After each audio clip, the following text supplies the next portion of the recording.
Assalamualaikum warahmatullahi wabarakatuh. Perkenalkan, nama saya Michael Antonius Lumbantoruan dengan NIM D1B025020 dari Prodi Agribisnis. Nah, pada kali ini saya akan menyelesaikan tugas mata kuliah Pancasila yang berupa membuat video tentang menceritakan kembali atau menjelaskan kembali materi yang sebelumnya sudah dijelaskan pada pertemuan mata kuliah sebelumnya. Nah, di sini saya mengangkat topik Pancasila sebagai solusi problem bangsa. Nah, buat teman-teman dan Bapak yang menyaksikan, selamat menonton video saya. Nah, Pancasila sebagai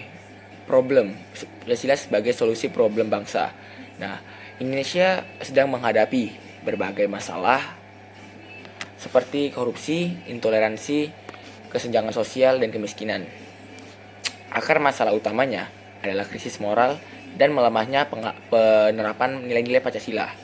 Nah, Pancasila sebenarnya itu sudah lengkap sebagai pedoman, tetapi ada oknum-oknum yang tidak dapat merealisasikan nilai-nilai tersebut dalam penerapan sehari-hari, sehingga terjadilah permasalahan. Bukan Pancasila yang menjadi masalah, tetapi oknum-oknumnya yang bermasalah. Nah, tetapi sebelum kita masuk terlebih dalam lagi tentang Pancasila sebagai solusi problem bangsa, kita harus mengetahui bahwa Pancasila itu diambil dari bahasa Sanskerta, di mana panca itu 5 dan sila itu adalah dasar.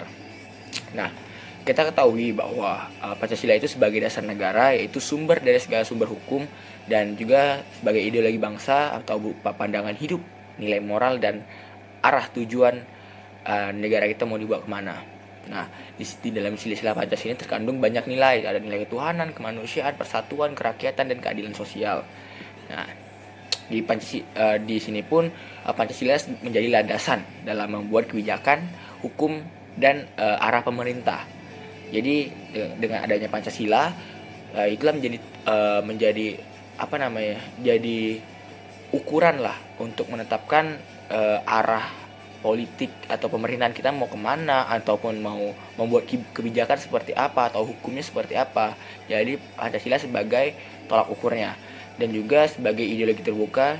Dan Pancasila itu dia mengikuti perkembangan zaman, tidak monoton atau tidak berhenti di situ saja. Dan juga dengan adanya Pancasila pun negara Indonesia menjadi negara yang bertoleransi, ataupun negara yang saling satu kesatuan, yang karena kita ketahui bahwa Indonesia adalah negara yang berbeda-beda suku, ras, agama, budaya, dan banyak lagi yang berbeda. Tetapi dengan banyaknya keunggulan dari Pancasila, tetapi di Indonesia pun memiliki masalah yang seringkali tidak dapat terselesaikan, seperti kemiskinan, korupsi, dan kualitas pendidikan yang buruk, dan kasus-kasus seperti penghinaan atau penghinaan SARA lah. Nah, karena banyak sekali banyak sekali hal-hal tersebut dipicu oleh kehidupan bermasyarakat ataupun sumber daya manusianya yang kurang, sehingga Pancasila yang harusnya berjalan dengan baik, tetapi karena SDM negara kita yang banyak SDM yang rendah, masih kurang dapat merealisasikannya secara berkala ataupun secara maksimal.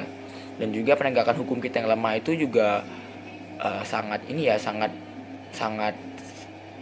tidak bisa kita lari lah dari bahasa itu, karena Pancasila sudah membuat keadilan sosial, tetapi masih saja penegakan hukum di negara kita pun masih kurang. Itu bukan salahkan Pancasila, tetapi salahkan oknum. Nah, di Pancasila itu ada lima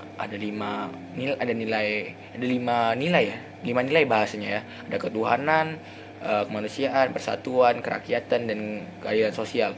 Yang dimana yang pertama itu kita diajarkan untuk beragama, atau kita mengakui Tuhan itu esa. Dan yang kedua itu kita diajarkan untuk menegakkan keadilan, menghormati martabat manusia, hak asasi manusia. Dan yang ketiga kita diajak untuk membuat Indonesia itu bersatu, menjadi negara yang utuh, satu kesatuan tanpa terpecah belah. Dan yang keempat, kita itu diajak untuk saling bergotong royong, musyawarah, tidak ada rasa egois dan tidak ada permainan di belakang. Pokoknya itu kita harus untuk bermusyawarah untuk mengambil suatu keputusan tanpa adanya keinginan untuk menciptakan keinginan sendiri lah. Pokoknya harus bersama-sama, namanya juga kerakyatan. Dan yang kelima itu keadilan sosial, ya seperti melakukan pemerataan tanpa memilih-milih, oh ini dia orangnya begini nih, ini daerahnya begini, tapi harus dilakukan rata tanpa memandang ada apa di situ dan kenapa di situ ada apa, tetapi kita melakukan rata tanpa memikirkan dia ini siapa. Jadi kita memberikan tidak membeda-bedakan lah daerah ataupun orang yang kita adilkan, ya. Dan juga bentuk-bentuknya, ya kita udah mengerti lah, kita udah sesama mahasiswa sudah sama mengerti kalau beragama ya saling toleransi, tidak saling mengejek agama lain, dan saling menyayangi lah. Yang kedua ya saling menghargai hak asasi manusia. Yang ketiga menjaga persatuan. Keempat melakukan musyawarah. Kelima berperilaku adil.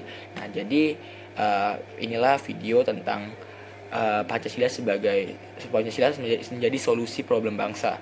Jadi saya ingatkan lagi teman-teman bahwa Pancasila bukan gagal dalam menjalankan perannya, tapi Pancasila sudah berhasil menjalankan perannya, tetapi tidak diterapkan dengan baik oleh orang yang menjalankannya, sehingga terjadi penyimpangan yang tidak sesuai dengan tujuan adanya Pancasila. Yang dimana tujuan Pancasila adalah untuk mensejahterakan masyarakatnya, baik dari secara nilai ketuhanan, kemanusiaan, kerakyatan, persatuan, keadilan. Tapi banyak oknum di luar sana yang tidak merealisasikan tersebut, sehingga terjadilah penyimpangan.